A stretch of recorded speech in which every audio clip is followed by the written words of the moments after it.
Central District, Liaoning Province. Ang pagsasaka ay nagsimulang lumakas mula rito ngunit ito ay matatagpuan malapit sa hangganan.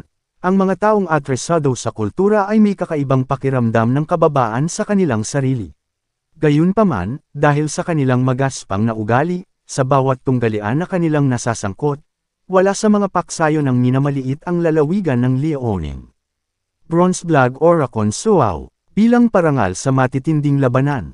Dito sa Hayolupayong, gumagapang sa kapaligiran ang kariligan ng Bronze-Black Dragon, lalawigan ng Liaoning, Muson. Hayolupayong. At dito sa Hayolupayong, Deryokbu at Yungxianjiang, sa Ord Supremacy sa North, ang dalawang paksayo na ito, sa pamamagitan ng kanilang sariling mga kinatawan, ay nagkakamit, inilabas ito ng kanilang lakas sa harap ng mga residente ng Muson. Tagal na po Master Chol, ikaw ay naghahanap ng mabuti, Master Tao. Nguyong se opened the Gabong Gate more than 10 years ago, ang posisyon ng pinuno sa Liaoning ay bakante ng matagal na.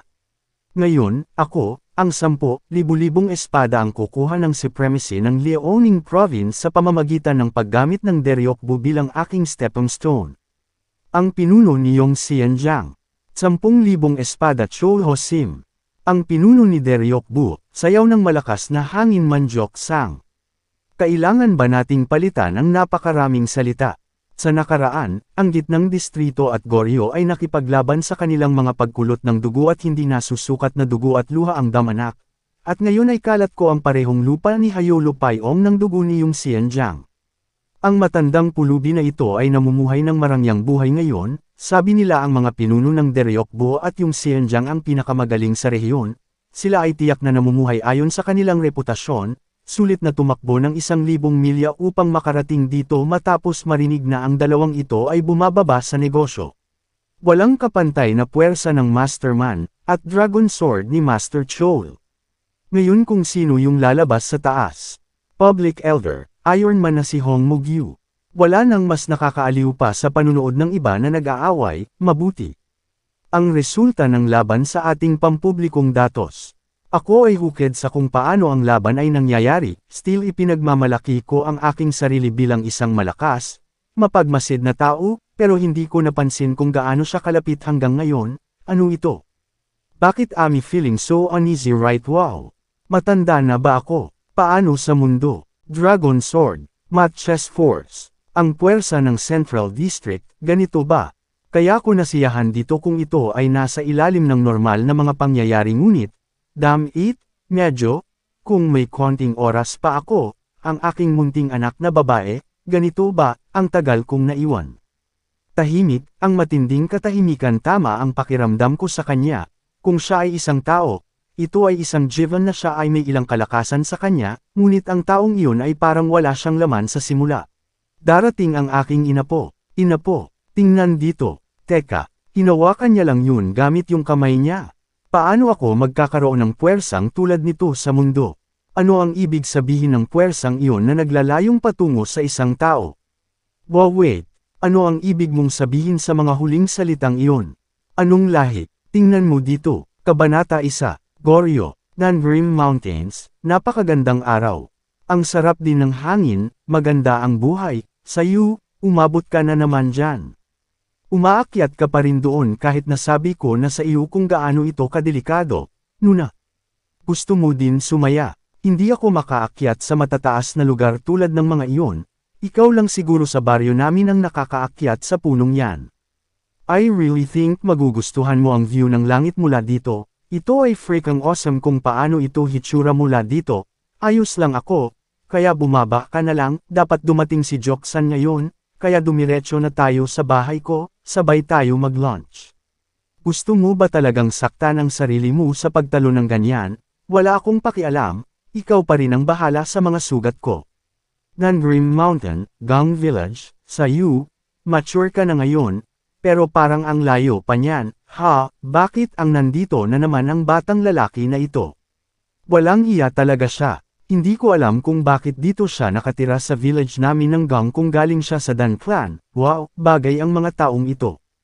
Hindi ba sila nagsasawa sa pagbadmouth sa akin tuwing pumupunta ako dito? Sorry, uwi na tayo ng mabilis, mo inuunim. Nakikipag-hangout ka na naman ba sa danboy na yan? Zodiac, ikaw ay nasa iyong kasal na edad? Nuunim, the fact na hindi ka pa nakakakuha ng asawa ay dahil nakikipag-hangout ka sa outsider na iyon, di ba?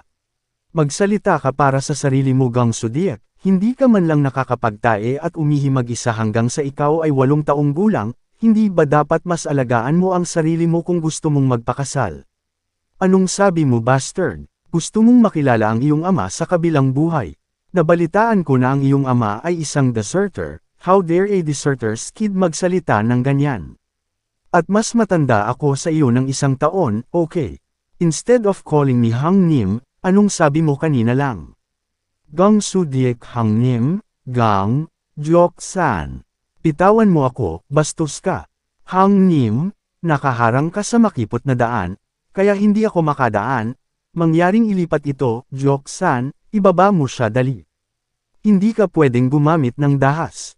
Nuna, ibababa siya. Okay sure, Gang Ik-san. Ang walang kwentang bastos na ito. Gang, Jok-san. Bakla ka. Punong barangay. Natutuwa akong nakilala kita dito. Mayroon akong para sa iyo. Kinuno, pinugbog mo ang Zodiac namin para lang mailigtas ang danboy na yan. Ikaw ba ay Gang o Dan? Ibinigay ito sa iyo ng Hyang Rinim, pinuno, parang napaka-importante ng balitang ito. Kaya sinabi niyang ibigay mo agad, Hay, Hyang Rinim. Anong balita yan? Aalis na ako pagkatapos. Jeo, Jok-san balitang ito hindi mo naman tinignan di ba? Umalis na si Jok-san, Gang.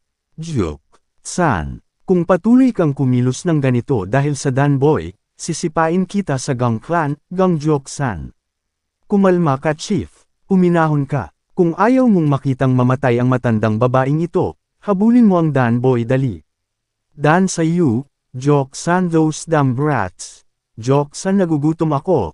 Napakaraming reklamo para sa isang tao na nandito para sa libreng pagkain, kung ganoon ka gutom, tulungan mo ako dali. Nga pala, Nuna, ano? Ang taong nakikita mo, kailan mo siya ipapakilala? Jok-san, ikaw. Paano mo nalaman yan sa mundo? Isang lalaki. Nuna, may nakikita ka ba? Paano ko nalaman? Lahat ng tao sa nayon ay alam iyon. A guy from the So clan who sells silk is the one you are see these days, right? May gusto ba kayo sa isa't isa? Sino? Sinong nagsabing gusto namin ng isa't isa? Magpapakasal ka ba sa lalaking yun?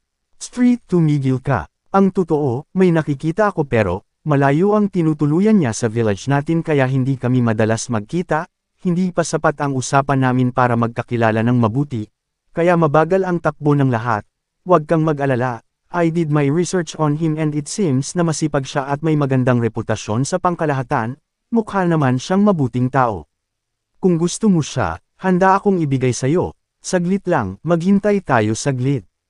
Kasal, Moenuna ay nasa edad na pwede nang magpakasal. At dito na natatapos ang Kabanata 1, abangan ang susunod na kabanata at dito makilala ng ating bida na si Sayu ang pinakamalakas na martial artist na siyang maging master ng ating bida. Maraming salamat sa panunood mga ka-LT.